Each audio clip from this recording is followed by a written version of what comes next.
cocaine trade, the illicit pill market, narcotics, prostitution, stealing, lying. That's ending with this empire. This empire is falling, man. Thank God for COVID-19. Thank God for the coronavirus. Because it showed the world that your actions won't go unanswered, man. Right. What you've done to these people won't go unanswered. That's why it hit America the way it did.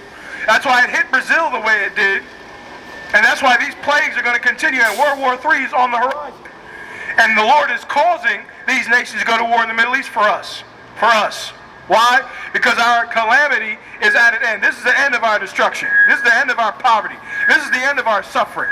We're going to get out of this suffering, not by selling the most dope in the planet Earth. We're going to get out of this suffering, out of the poverty of Rochester, by following the laws, statutes, and commandments of God, by doing what God said to do, by listening to the priests and prophets of God, here in the Israelite School of Universal Practical Knowledge.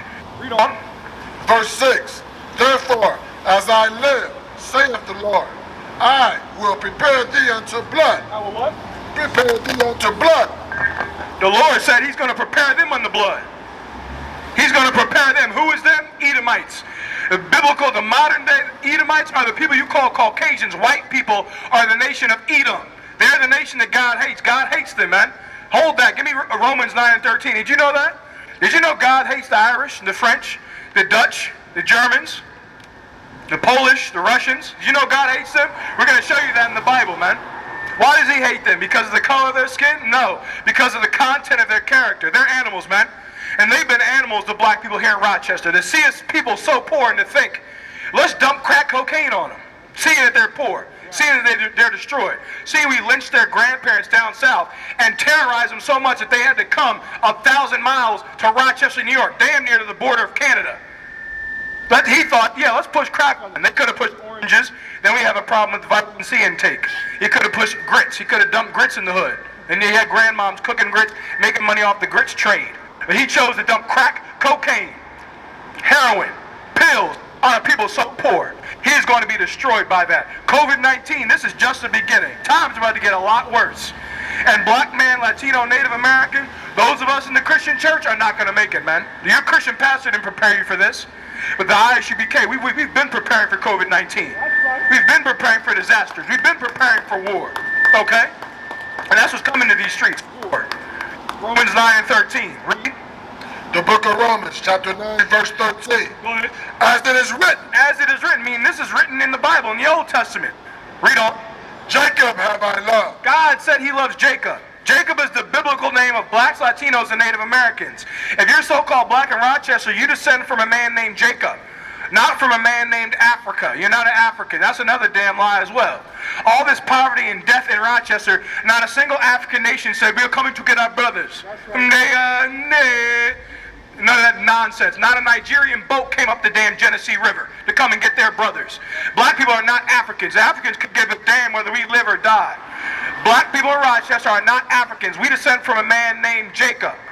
Black people in Rochester are the biblical Jews. God said he loves Jacob. He loves the people suffering and dying in East Rochester. God loves the Puerto Ricans. God loves the so-called black man and the so-called black woman in this society called a whore and a freak and an OnlyFans model. God loves those people, man. God said, Jacob have I loved. Read on. But Esau have I hated. Oh, what? Esau have I hated. But Esau have I hated. God hates Esau, man. Who is Esau? Esau is the forefather of the Irish, the French, the Dutch, the Spanish, the Italians, the people we love. The people we love, the people we idolize, the people we try to sell dope to be just like, the people we murder and kill and steal in Rochester to be just like, God actually hates them. God hates them. Jacob have I loved, but Esau have I hated. The Lord hates them, and the Lord made them to be hated. Why the Lord make them to be hated? Because he's the director, and this is his play. This is his show. Okay? The Christian church isn't going to get in the middle of his script. Okay? The script is moving. The scenes are rolling. Okay? And the Christian church wants a cut scene. They want to cut, and they want everybody to get together. That's not what's going to happen. The Lord set the black, Latino, Native American to be the hero, and the so-called Caucasian to be the villain. And he's the villain on the earth. That's him and his minions, the other nations. Because you got Africans, Arabs, Chinese, and Japanese all in our communities setting up shop, robbing and sucking us dry while we're poor in this damn place, man. God God hates them. God hates Esau. God hates so-called Caucasians. The Lord hates the Europeans. All right? We at camp, brother. We'll see you after camp, all right? Brothers will give you a flyer. We're doing the speaking, all right? I appreciate it, though. The Lord hates them. Grab the brother a flyer. Read on. But Esau have I hated. But Esau have I hated. He hates them, man. Go back to Ezekiel 35:5. Why does he hate them? Because they've had a perpetual hatred for us. They've hated us in this country for no reason. There was absolutely no reason for Ronald Reagan to begin pushing crack in our communities in Los Angeles and all throughout the country. There was absolutely no reason to push the black people who already have terrible health. We already are suffering. To push the black people to smoke weed. You would think smoking weed is black. There's nothing black about getting high. Getting high is white culture. That's what it is. It's not black. Nothing black about it. It's what they've pushed here in this place. It's American culture. And we have to understand that we are a people that come before America. We are a people that have a rich history and a rich culture. And we have to do the things that the Lord said for us to do. All right? Sure. That's why, guys, we got to stop.